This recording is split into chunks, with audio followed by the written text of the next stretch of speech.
Hello, everyone. I'm ZHAO Chuang. Today, let's draw an Ampelosaurus. Ampelosaurus is a titanosaurian sauropod dinosaur from what is now France. From the top of this model, we can see that its body was very wide, and especially the pelvis was very strong. Early sauropods tended to have narrow bodies, with their left and right legs closer to each other, which is supported by footprint fossils.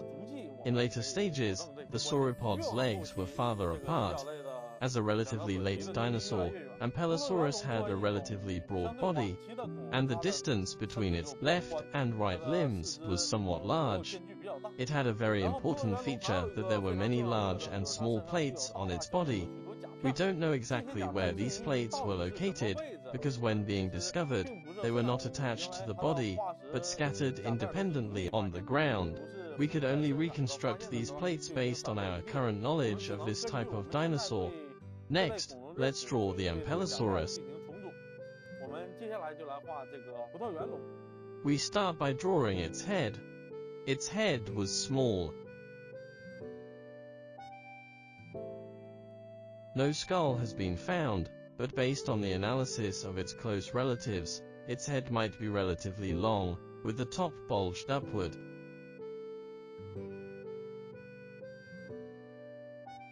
Its eyes were on the head top, and if viewed from above, its face was a bit like a shoe. Its nostrils were close to its mouth, and there was a line on the edge of the mouth, below which was a beak with small teeth.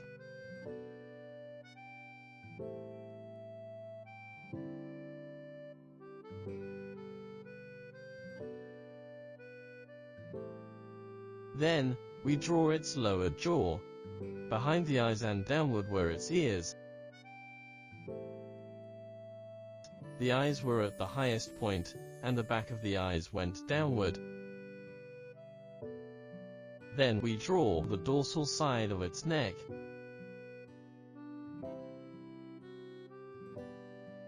Among sauropods, its neck was not very long, but quite thick.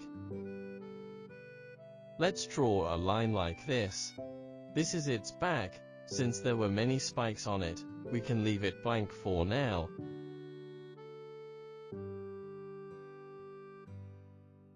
We draw its throat here. Moving downward is the lower part of its neck, which was relatively thick. Then its shoulders and its ribcage.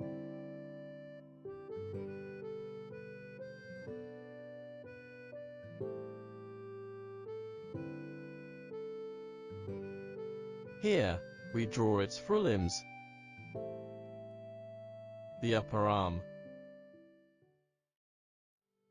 the forearm, the wrist,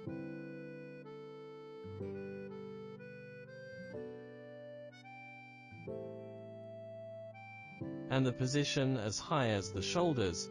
Here is the outline of its ribs. Behind it is the upper part of the pelvis, and the upper part of the ilium. Here is its belly.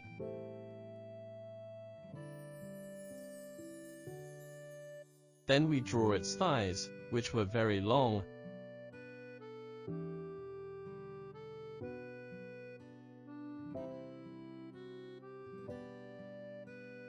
And then the calves. Here is its belly. Then we draw its feet. Its front feet basically fused into a hoof shape with no nails.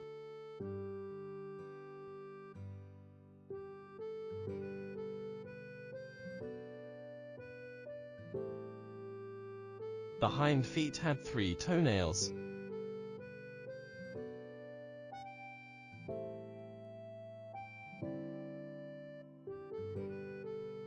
This is the hind leg on the other side.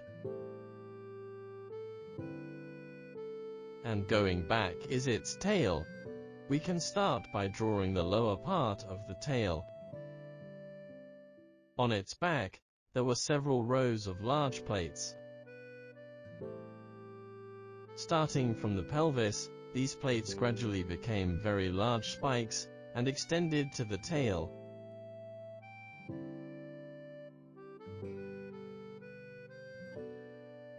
There were also some of these plates on the sides of the tail. We now know that many large sauropods, especially late titanosaurs, had these large armor plates on the back of their body.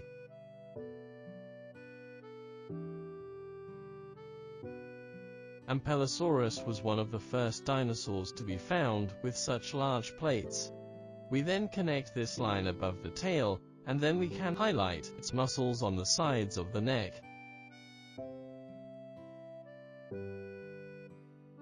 Good, like this, we've finished drawing this Ampelosaurus.